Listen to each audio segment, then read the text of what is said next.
제게 코로나로 인해서 좋은 점이 하나 생겼습니다. 코로나가 좋은 거 줄 만한 것들이 없는데 제게는 좋은 점이 하나 생겼는데요. 그게 뭐냐면요.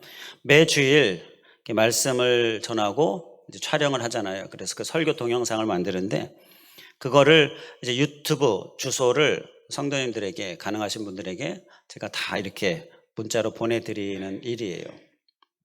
그게 좋은 점으로 저한테 하나 생긴 겁니다. 이게 분명히 일이 늘어난 거죠. 없던 일이 늘어난 건데, 그런데 왜 제게 좋은 점일까요? 제가 보낼 때 성도님 한 분 한 분을 위해서 기도하는 시간이 추가되었기 때문입니다. 보낼 때 이 단체로 보내는 방법도 있어요. 그건 쉽죠. 한 번에 확 보내면 되는데, 저는 그렇게 하지 않고 한 사람씩 한 분 한 분씩 이렇게 일일이 개별적으로 보내드립니다. 기도하면서 보내드려요. 특히 잘 못 나오시는 분들, 또 여러 가지 사정이 있어서, 이유가 있어서, 또 장기적으로 못 나오고 계시는 분들, 이런 분들 보내드릴 때는 정말 많이 기도하면서 보내드립니다. 그러면 그게 분명히 늘어난 일이긴 한데 제게는 참 기쁨의 시간이에요. 그래서 이렇게 기도하는 것, 늘 기도하는 시간 같지만 이렇게 보내드리면서 일일이 기도하면서 보내드리는 것이 저에게는 참 좋은 점, 그래서 기쁨의 시간이다라는 것이죠. 그래서 좋은 점이 하나 생겼다라고 말씀을 드리는 겁니다. 우리 사랑하는 성도 여러분들의 그 기쁨의 시간도 주님께서 많이 부어주시기를 간절히 원합니다. 우리가 하나님 앞에 나아갈 때에 하나님께서 우리에게 이러한 기쁨의 시간을 주시는데요. 자, 오늘은 이 기쁨에 대하여서 우리가 함께 말씀을 살펴보고자 합니다. 오늘 우리가 이제 성경 순서를 따라서 신약성경 빌립보서를 보는데 이 빌립보서에 나타난 예수님이 대표적으로 우리에게 기쁨의 예수님이시고 또 우리에게 평강의 예수님이시다라는 것입니다. 할렐루야. 주님이 주시는 기쁨, 주님이 주시는 평강, 바로 그것이 오늘 우리에게 주시는 하나님의 말씀의 것입니다. 기쁨과 평강 넘치기를 원하죠. 우리 사모하시는 마음으로 함께 말씀을 나눌 수 있기를 원합니다. 오늘 말씀 본문에도요, 4절에 보면 주 안에서 기뻐하라 라고 말씀합니다. 주 안에서 바로 기쁨이 있다라는 건데요, 기쁨의 원천이 되시는 주님, 그 주님 안에서 기뻐하라, 바로 기쁨의 예수님을 우리에게 말씀하고요. 또 그 외에도 빌립보서에서는 이 기쁨이라는 단어가 많이 쓰입니다. 그 몇 가지 예로 1장 4절에 보게 되면 간구할 때마다 너희 무리를 위하여 기쁨으로 항상 간구함은, 이렇게 기쁨으로 간구한다. 그리고 2장 18절에 이와 같이 너희도 기뻐하고 나와 함께 기뻐하라, 이렇게 기뻐하라. 3장 1절에도 끝으로 나의 형제들아 주 안에서 기뻐하라. 그리고 오늘 4장에서도 기뻐하라. 바로 이렇게 기쁨에 대한 말씀들이 많이 나옵니다. 그래서 기쁨의 예수님을 우리에게 두드러지게 강조하고 있다는 것이에요. 또 7절에 보게 되면 우리 본문 7절에 하나님의 평강이라고 말씀합니다. 평강의 하나님, 평강의 예수님을 우리에게 또 말씀해요. 이 편지의 시작이 1장인데 1장 2절에 보게 되면 은혜와 평강이 너에게 있을지어다, 이렇게 평강의 하나님을, 평강의 예수님을 특별히 강조해서 말씀을 합니다. 그리고 이제 끝부분 4장인데요, 4장 9절, 4장 9절이 실제로 편지의 끝부분이고 내용의 끝부분이고 이제 그 이하는 이제 몇 가지 우리가 편지로 얘기하면 추신, 추가적으로 뭐 이렇게 알리는 이야기, 그런 거로 해당이 되는데요. 그러니까 4장 9절에 보게 되면 편지의 끝이라고 볼 수 있는 9절에 평강의 하나님이 너희와 함께 계시리라, 자, 이렇게 또 평강을 말씀해요. 바로 이 평강의 예수님, 빌립보서가 말씀하시는 예수님인 것입니다.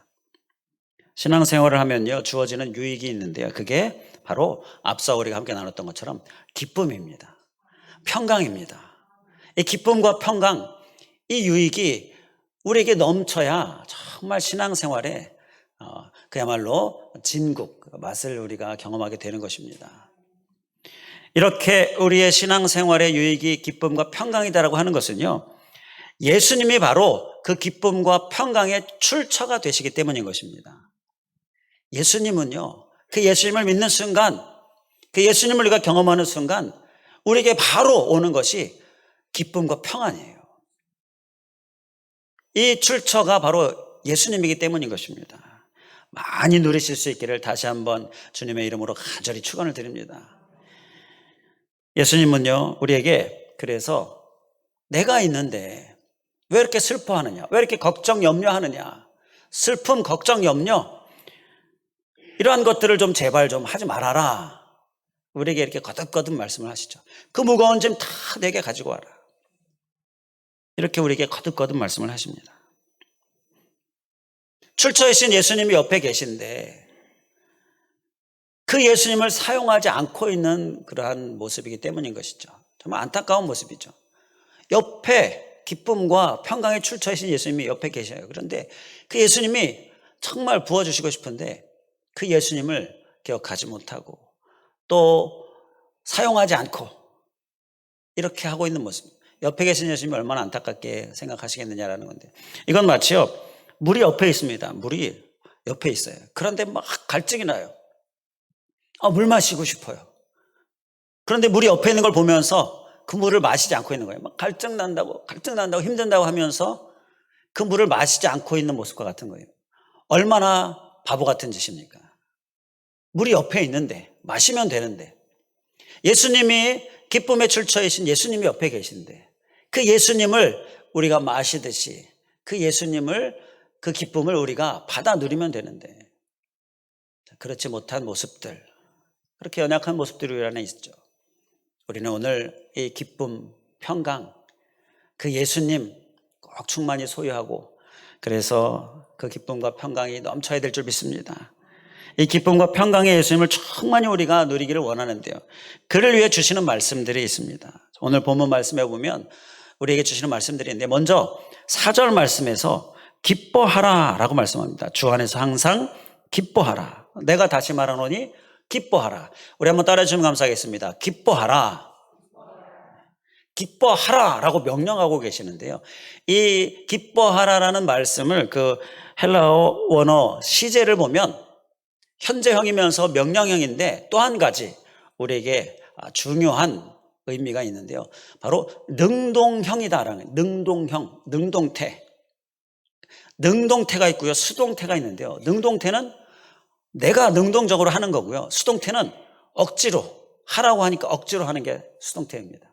그러니까 하라고 하자면 안 하는 거예요. 이게 수동태. 능동태는요, 내가 능동적으로, 내가 나서서 그렇게 행하는 것이 바로 능동태인데요, 이 기뻐하라라는 말씀은 바로 능동형이다라는 것입니다. 능동태. 능동태는요, 주도적으로 사는 모습을 말하는 것입니다. 이 기뻐하는 것을요, 능동적으로, 주도적으로 하는 거예요. 그러니까 막 끌려다니지 않는 모습이고요, 막 매여있지 않는 모습이고요, 상황이 어려우면 기쁨이 멈추는 것, 이건 능동적인 것이 아니죠. 이게 수동적인 거예요. 우리는 여기서 우리가 이 기쁨과 평강의 예수님을 정말 충만히 잘 받아 누리기 위하여서 꼭 한 가지 기억해야 될 것, 소유해야 될 것은 바로 기뻐하라인데 능동적으로 기뻐하는 것입니다. 그래서 우리 한 번 더 따라해 주시면 감사하겠습니다. 능동으로 기뻐하기. 우리 한 번 더, 능동적으로 기뻐하기. 꼭 기억하실 수 있길 바랍니다.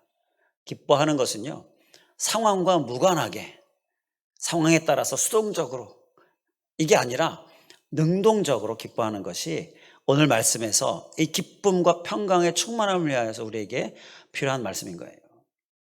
앞으로는 능동적으로 기뻐할 수 있길 간절히 원합니다.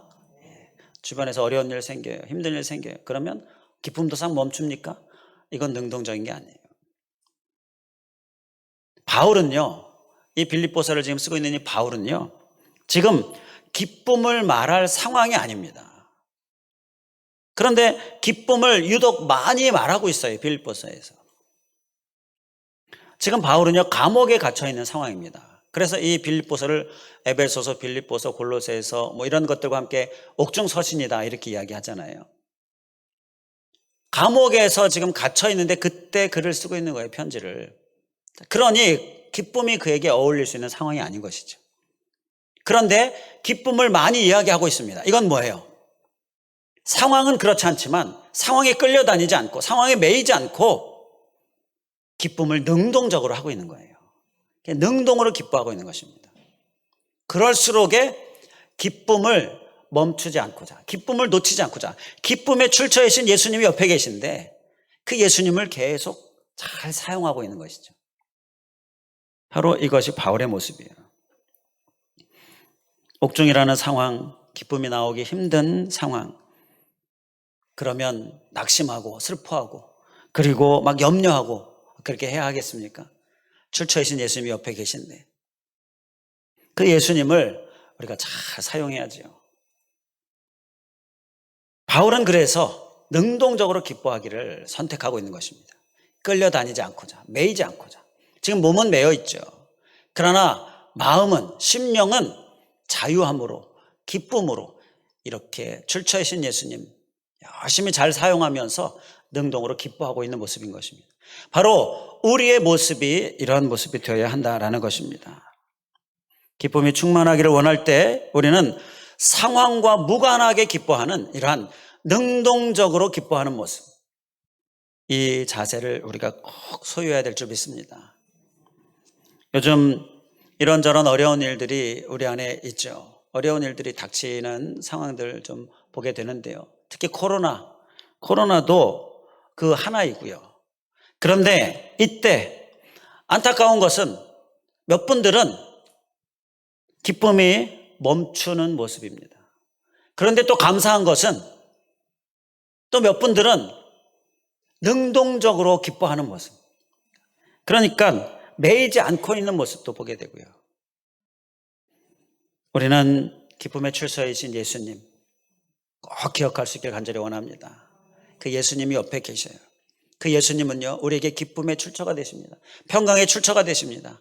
꼭 잘 사용하고 옆에 있는 그 갈증을 해소할 수 있는 물을 그냥 보고만 있고 마시지 않는 모습, 이러한 정말 바보 같은 모습, 우리는 이제 철저히 경계할 수 있기를 주님의 이름으로 간절히 축원을 드립니다. 이렇게 기뻐하라라는 것은요, 이 말씀에서 우리에게 분명하게 말씀하고 있는 것인데, 우리 사람들은 이 정신건강학적으로나 또 의학적으로도 연구해 보니까 이 기뻐하는 것이 얼마나 사람에게 유익한가, 이걸 자꾸 발견을 하는 걸 보게 됩니다. 그래서 웃음 치료라는 이러한 말도 나오죠. 웃음 치료. 웃음이 치료가 된다는 거예요. 웃으면 우리 몸에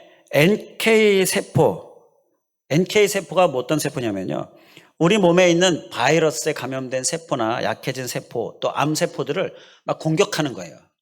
방어하기도 하고 공격하면서 무너뜨리는 게 그게 NK세포라고 하는데요. 웃으면 특히 이 NK세포가 많이 활동하고 많이 생기고, 그래서 몸에 있는 나쁜 것들을 다 죽인다. 그래서 내추럴 킬러 NK세포라고 이렇게 명명을 하는데요. 웃으면 이렇게 치료가 되어진다는 거예요. 과학적으로도 의학적으로도 이렇게 설명을 하고 있는 거예요. 우리 옛날 그 코미디 프로그램 중에 웃으면 복이 와요, 잘 아시죠? 우리 세대들은 이 웃으면 복이 와요를 코미디 프로그램을 재미있게 봤는데요, 이게 정말 웃으면 복이 오는 거예요. 주님이 기뻐하라, 이 말씀은요, 기뻐함으로 우리에게 이게 능동적으로 기뻐하는 모습 가운데서 주님께서 우리에게 주시는 복이 있어요. 말씀을 준비하다가 조선시대에 뭐 웃음 내시가 있었다라는 얘기가 생각이 났는데요, 들어보셨죠? 웃음 내시. 이게 뭐냐면, 내시는 왕 옆에서 왕을 돌보는 사람이잖아요. 항상 옆에 있는 그러한 내시, 그 내시 중에 웃음 내시가 있다는 거예요. 왕이요, 웃을 일이 없어요. 뭐 상손이 뭐니, 뭐 또 내부적으로 뭐 서로 그 권력 다툼이니, 이러한 것들 속에서 그 식구들끼리도, 형제들끼리도 그 왕좌를 놓고, 우리가 사극 드라마를 보면 그런 장면들이 많이 나오잖아요. 그런 걸 보면 왕 그 자리가 참 높은 자리고 정말 권력 있는 자리인데 얼마나 웃을 수 없는 자리인가. 웃을 수가 없죠. 그러니까 웃음 내시를 세워가지고요, 마치 오늘날의 그런 코미디언처럼 자꾸 웃게 만드는 거예요. 왜 그런 거예요? 웃을 일이 없다 보니까 일찍 죽는 거예요. 그래서 어떻게 하면 될까? 웃으면 오래 사는 거예요. 자, 그러니까 자꾸 웃게 만드는 웃음내시. 그 얘기가 생각이 났습니다. 우리에게도요, 주변에 웃을 일이 많으면 좋겠는데 웃을 일이 참 많지 않은 것을 보게 됩니다. 그러면 막 인상 쓰고 막 근심 염려하면서 그렇게 살아야 하느냐라는 것이죠. 이 세상적으로도 과학적으로도 웃어야 건강해진다라고 하는데, 특히 오늘 말씀에서 능동으로 기뻐하라라고 말씀하시는데, 예수님이 기쁨의 출처가 되시는데 우리는 웃을 수 없는 상황에 마치 웃음 내시 우리 예수님 기뻐하라라는 이 말씀, 우리가 꼭 정말 힘써서 살아내야 되지 않겠습니까? 그것이 우리로 하여금 기쁨을 더 충만하게 한다는 거예요.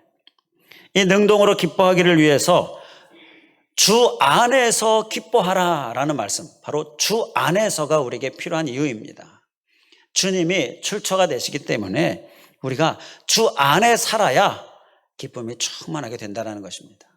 우리 주 안에서 꼭 주 밖으로 가지 않고 주 안에서 잘 사실 수 있기를 간절히 원합니다. 주 안에 살아야 될 이유는요, 주님이 기쁨의 출처가 되시는데 또 함께 주님이 능력이 되시기 때문인 것입니다. 주 안에 능력이 있어요. 할렐루야. 4장 13절 말씀을 보겠습니다. 우리가 4장을 보고 있는데 4장 13절, 4장 13절 우리 보시고 함께 한 목소리로 봉독하겠습니다. 4장 13절 시작. 내게 능력 주시는 자 안에서 내가 모든 것을 할 수 있느니라. 아멘. 여기서도 안에서, 주 안에서라고 나오는데요, 주님을 내게 능력 주시는 자라고 이렇게 바꿔서 쓰고 있습니다. 주 안에서 기뻐하라. 주 안에서, 이게 우리에게 기뻐하는 데 있어서, 능동으로 기뻐하는 데 필요한 이유는요, 주 안에 바로 능력이 있기 때문인 것입니다.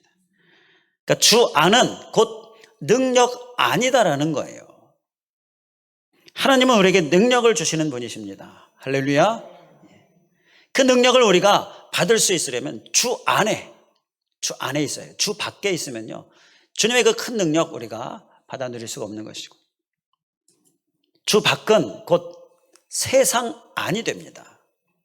그리고 주 밖은 곧 내 안이 돼요. 그리고 뭐 세상적인 돈 안이라든지 권력 안이라든지, 이게 주 밖입니다. 자, 그것이 우상처럼 세상적인 것들이 더 먼저 나를 휘어잡고 있으면요, 그것이 나를 능력 있게 하고 기뻐하게 하고 능동적으로 기뻐하게 하고 그렇게 할 수 없게 된다는 것이에요. 결국은 나를 능력 밖으로 가게 하는 것이고요. 정말 진정한 출처이신 예수님이 내게서 사라지면 진정한 기쁨이 내게서 또 사라지게 된다는 거예요. 주 안에 있어야 주 능력 우리가 소유하게 되어지는 것입니다. 그리고 또 4장 19절 말씀을 또 보겠습니다. 19절 우리 함께 한 목소리로 봉독하겠습니다. 시작. 나의 하나님이 그리스도 예수 안에서 영광 가운데 그 풍성한 대로 너의 모든 쓸 것을 채우시리라. 아멘. 주 안에 있으면요, 바로 채움이 있다라는 것입니다. 그래서 우리가 주 안에 있어야 또 능동으로 기뻐하는 것 잘 될 수 있다라는 거예요. 주 안은 곧 그래서 채움 안입니다. 능력 안과 함께 채움 안이에요. 기뻐해야지. 이게 사람의 능력이 아니라 주님이 주시는 능력으로 가능하고요. 또 주님 안에 있으면 주님께서 채워주시는 은혜가 있게 되어지는데요, 이것이 바로 우리에게 기쁨을 가져오게 되어지는 것입니다. 이 채움은 4장 19절에 풍성이라고 말씀합니다. 풍성한 대로. 주님이 채우시면 풍성이 있을 줄 믿습니다. 이 풍성한 대로라는 말씀은요, 주님이 풍성하시기에 라는 말씀입니다. 주님이 풍성하시기에 너희 모든 것을 풍성하게 채우신다는 거예요. 풍성하신 주님이 채우시는데 어떻게 채우시겠습니까? 뭐 개미 손톱만큼 그렇게 채우시겠습니까? 얼마나 풍성하게 채우시겠어요? 주체할 수 없을 정도로 채우시는 분이 우리 주님이십니다.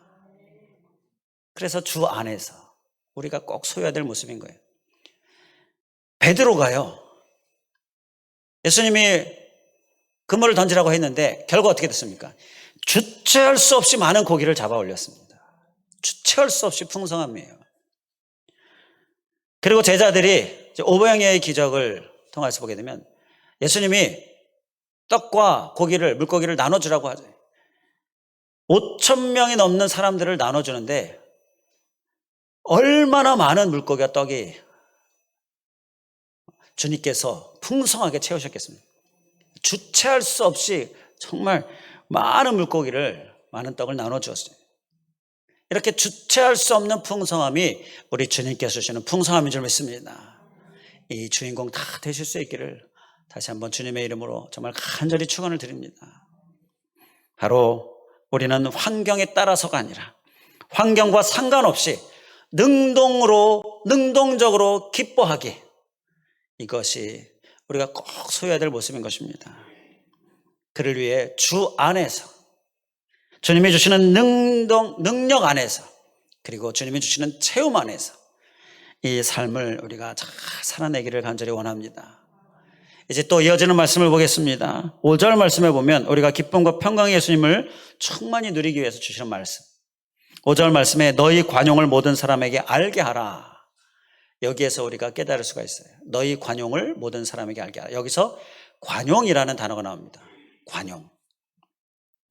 관용을 공동 번역 성경은요, 너그러운 마음 이렇게 쓰고 있습니다. 너그러운 마음. 현대어 성경도 너그러움, 현대인의 성경도 너그럽게. 바로 이 너그러운 마음이 관용이에요.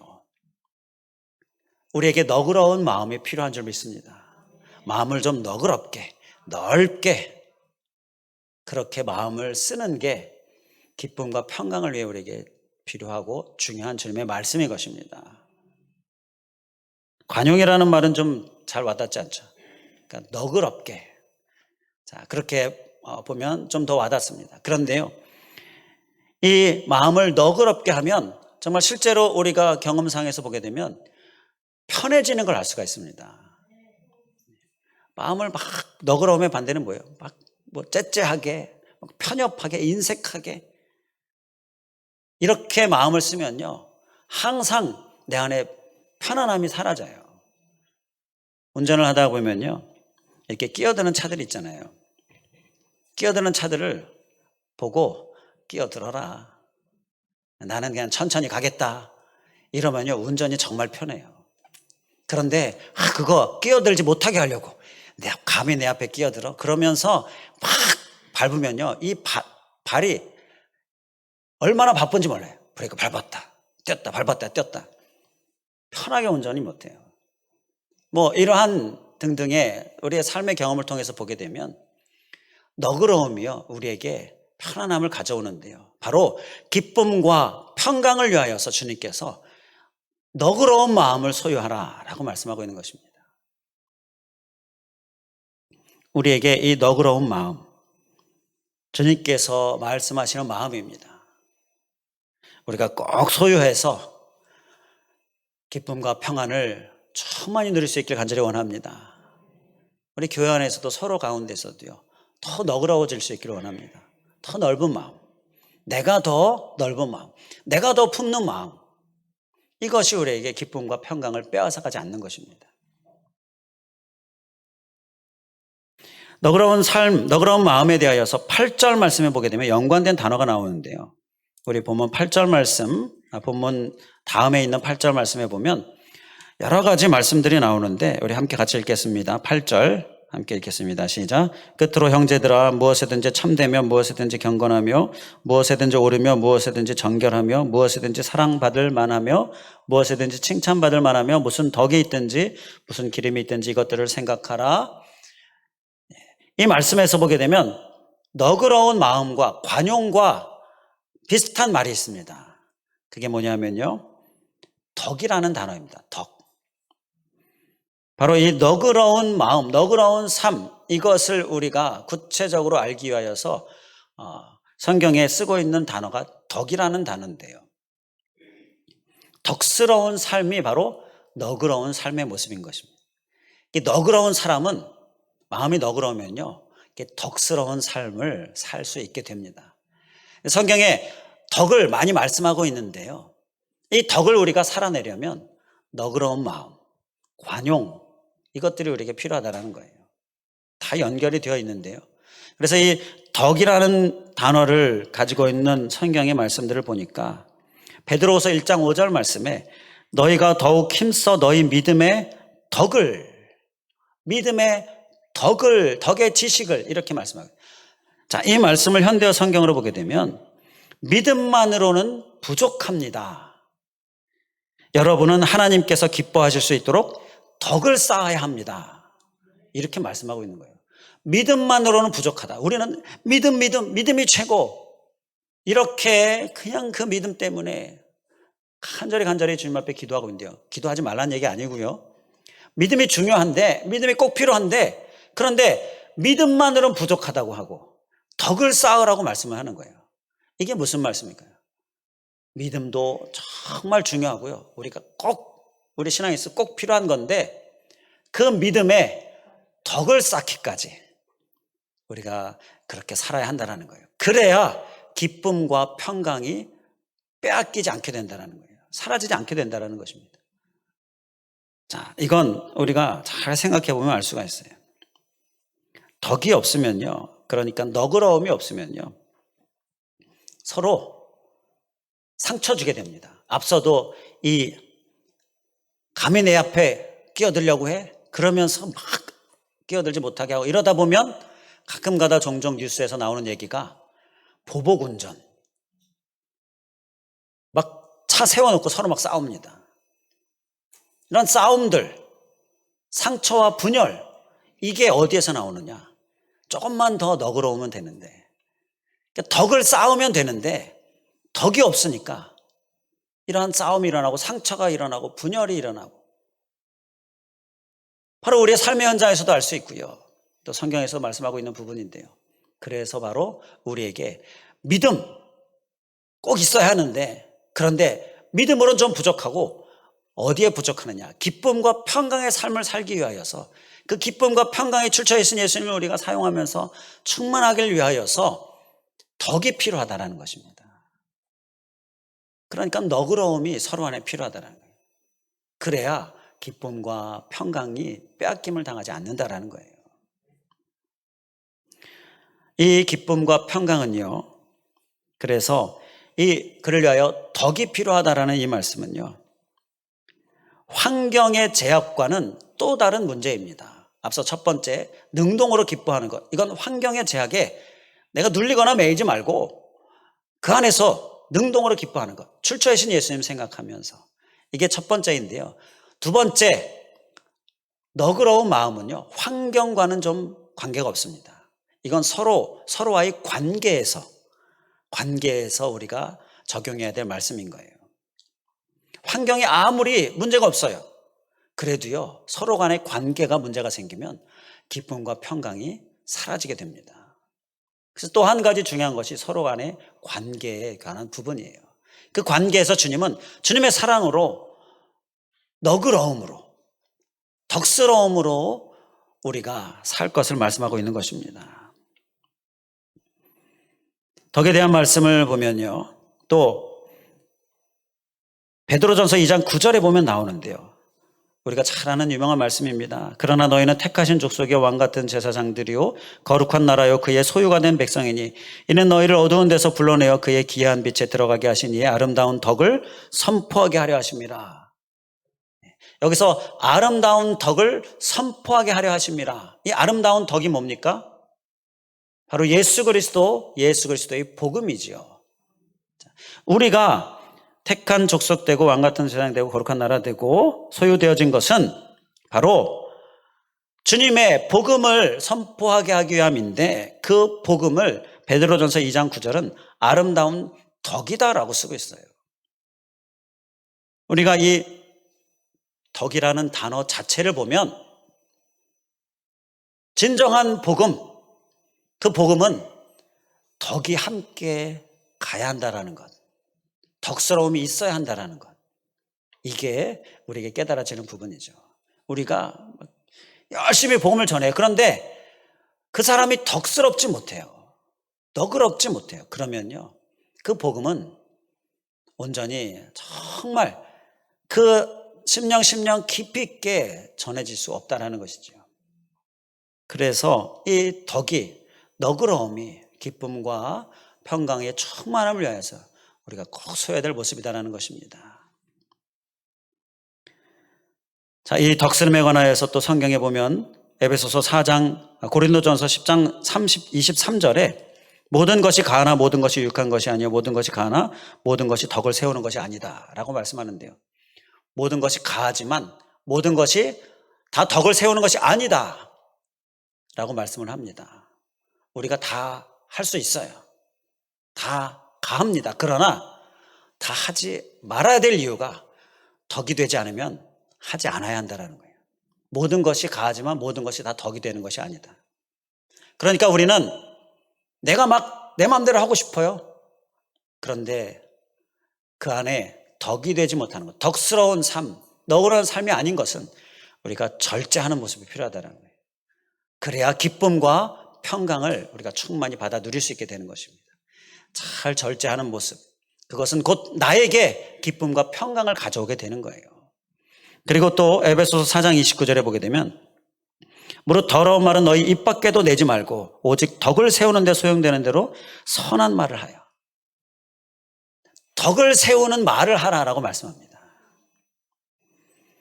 더러운 말, 이 에베소 4장 29절에 무릇 더러운 말, 이 더러운 말을 공동번역 성경은 남을 해치는 말이다 라고 씁니다. 남을 해치는 말 하지 말고 덕을 세우는 말을 하라.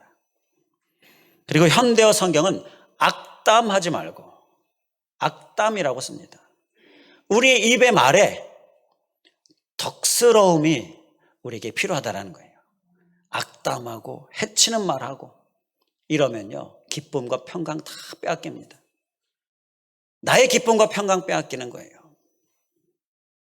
그렇기 때문에 우리는 덕스러움, 너그러움, 관용 다 같은 말인데요, 꼭 힘써 소유하고 살아내기를 주님의 이름으로 간절히 축원을 드립니다.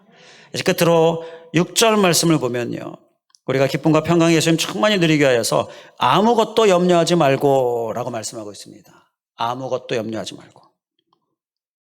여기서 우리가 소유해야 될 또 한 가지 모습을 발견하게 되는데요, 염려를 잘 처리하는 삶이 필요합니다. 염려 잘 처리하기, 이게 우리가 또 한 가지 소유해야 될 모습이에요. 우리 한번 따라해 주시면 감사하겠습니다. 염려를 잘 처리하기. 잘 처리하기. 염려는 우리에게 늘 도사리고 있습니다. 그래서 우리에게 늘 엄습합니다. 그런데요, 염려를 잘 처리하면 됩니다. 어떻게 하는 것이 잘 처리하느냐? 어떻게 잘 처리하면, 이 잘 처리하면 우리가 기쁨과 충만함을 빼앗기지 않을 수가 있는데요, 계속해서 충만히 누릴 수가 있는데 어떻게 하는 것이 잘 처리하는 것이냐? 우리 말씀에 그대로 나와 있는데요, 6절 말씀에 보게 되면 기도와 간구로 처리하라라고 말씀하고 있습니다. 기도와 간구로 처리하라는 거예요. 그동안 염려 어떻게 처리하셨습니까? 염려 늘 도사리고 있다가 순간순간 나에게 엄습하는데 어떻게 처리하셨습니까? 기도와 간구로 처리하는 모습, 우리가 꼭 살아낼 수 있기를 간절히 원합니다. 기도와 간구는요, 주님께 맡기는 겁니다. 그렇게 처리하면 되는 거예요. 출처이신 예수님께 맡기고 그 예수님의 기쁨, 그 평강을 우리가 충만히 받으면 되는 거예요. 그런데 이걸 어떻게 처리해야 될지 몰라가지고 그냥 염려, 근심을 가지고 끙끙 앓고 있고, 이거 어떻게 처리해야 될지 몰라서 그냥 내가 붙들고 있고, 그게 아니라 주님께 맡기는 겁니다. 기도와 간구로 처리하는 거예요. 염려가 생기면 이제 앞으로 기도와 간구로 바로 처리할 수 있기를 간절히 원합니다. 내 안에 들어와서 나를 힘들게 하기 전에 바로 주님께로 맡겨버리면서, 이렇게 반사하듯이 맡겨버리면서 그렇게 주님께 기도와 간구로 처리해야 하는 것입니다. 기도와 간구는요, 완전하게 해결이 되는 방법입니다. 그냥 순간적으로 잠시 해소하는 방법 세상에 많이 있어요. 뭐 웃음 치료 앞서 말씀드린 거 해소되는 방법이에요. 뭐 여러 가지 뭐 취미생활 한다든지 뭐 만난다든지 뭐 술, 담배 뭐 이런 것들 해소하는 방법이에요. 그러나 해결 방법은 아닙니다. 주님 안에 해결 방법이 있고요. 그리고 출처이신 주님께 내어 맡길 때에 진정한 해결이 되어지는 것입니다. 베드로전서 5장 7절에 너희 염려를 다 주께 맡기라. 이는 그가 너희를 돌보심이라 말씀합니다. 이걸 현대어 성경으로 보게 되면 여러분들의 모든 근심 걱정을 하나님께 맡기십시오. 늘 여러분의 생각으로 가득 차 있는 하나님께서 여러분에게 일어나는 일을 일일이 보살펴 주실 것입니다. 이렇게 일일이 보살펴 주시는 주님의 은혜가 기도와 간구로 처리할 때 우리에게 부어주는 것입니다. 꼭 그 주인공 되실 수 있기를 간절히 원합니다. 염려가 생기면 바로 기도로 처리하는 거예요. 그리고 또 한 가지, 두 가지인데요. 6절에 보게 되면 염려가 생기면 또 한 가지 그 염려를 어떻게 잘 처리해야 하느냐. 6절에 보면 감사함으로 처리하라라고 말씀합니다. 감사함으로. 너희 구할 것을 감사함으로. 염려가 생길 때 그 염려로 인하여서 우리가 한숨 짓지 말고요. 감사로 처리할 수 있기를 간절히 원합니다. 꼭 기억하시기 바랍니다. 기도로 처리하고요. 감사로 처리. 이 두 가지만 잘하면요. 기쁨과 평강을 우리가 충분히 받아 누릴 수 있게 될 줄 믿습니다. 어떤 남자가 힘없이 고개를 푹 숙이고 터벅터벅 길을 걸어가고 있었어요. 아마도 정말 힘든 일이 그에게 있는 모양이에요. 너무나 주체하기 힘든 일이 그에게 있어서 터벅터벅 곧 죽을 것 같은 모습으로 힘없이 고개를 떨구고 길을 걷고 있는데, 그러다가 고개를 살짝 들었는데 집 2층집 난간에 한 사람이 그 소파에 편하게 앉아 있는 걸 본 거예요. 그걸 보면서 이 사람이 나도 저렇게 세상 편하게 소파에 앉아서 좀 편하게 쉬면 좋겠다. 저 사람 얼마나 좋을까. 나도 저러고 싶다. 부럽다. 이러한 생각을 속으로 한 겁니다. 너무나 편안해 보인 거예요. 그만큼 막 힘든 그런 현재의 모습에, 지쳐있는 모습에 너무나 부러워하고 있는 이 사람이었어요. 그러면서 한숨을 푹 쉬었습니다. 그런데요, 이 사람이 놓친 게 있었습니다. 그 소파 옆에 자세히 보니까 목발이 놓여져 있었어요. 이걸 못 본 겁니다. 그 사람은요, 걸을 수 없는 사람, 뭐 이유가 어떤 이유이건 원래부터 그랬는지 아니면 다쳤건 편해 보이는 그 사람은 실제로 편한 상황이 아니었어요. 우리를 한숨 짓게 하는 것들, 우리가 보여지는 것에 염려되어지게 하는 것들, 그것에 한숨 짓고 어깨가 축 늘어져 있고 그런데요, 사실 들여다보면 그 안에 각각의 다 사정들이 나름대로 다 있어요. 그렇기 때문에 이 눈에 보이는 것으로 인하여서 우리가 염려하고 한숨 짓는 것, 이건 출처이신 주님을 우리가 잊고 있는 그러한 믿음이 없는 모습인 것이죠. 우리는 주님을 보면서 이 염려를 한숨으로 처리하는 것이 아니라, 또 심지어 불만으로 처리하는 것이 아니라 주님께 감사로 처리하고 기도로 처리하고, 그래서 우리 안에 참된 기쁨과 평강이 넘칠 수 있기를 주님의 이름으로 간절히 축원을 드립니다. 기도하겠습니다. 할렐루야. 감사하신 하나님, 오늘 우리에게 기쁨의 예수님, 또 평강의 예수님, 주님께 바로 기쁨과 평강이 있다라는 것, 출처가 되신다라는 것, 하나님의 귀한 은혜 깨닫게 하여 주시고 또 우리의 심령에 새기게 하여 주시니 감사를 드립니다. 하나님, 출처이신 예수님, 항상 우리 옆에 계시는 주님, 우리가 기억하면서 우리의 기쁨, 우리의 평강 사라지지 않고 내가 빼앗기지 않고 놓치지 않도록 주님, 정말 주님 말씀 잘 붙들고 살게 하여 주시옵소서. 능동으로 기뻐하라. 환경에 영향받지 말고 매이지 말고, 바울도 감옥에 갇혀 있었지만 능동으로 기뻐하는 기쁨을 더 많이 얘기하고 있는 모습 보면서, 하나님, 환경이 상황이 우리를 매이게 할 때 오히려 더 능동으로 기뻐하는 모습, 하나님, 이 모습을 통하여 우리가 정말 기쁨과 평강으로 충만케 하여 주시옵소서.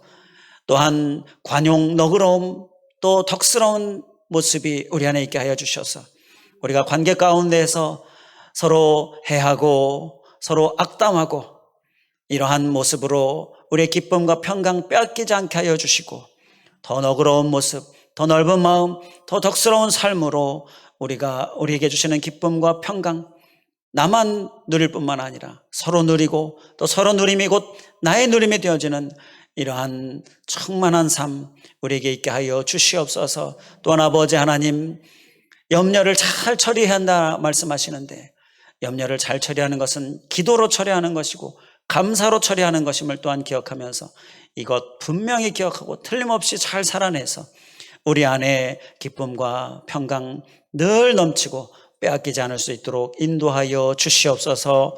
간절히 간구하오며 예수 그리스도의 이름으로 기도하옵나이다. 아멘.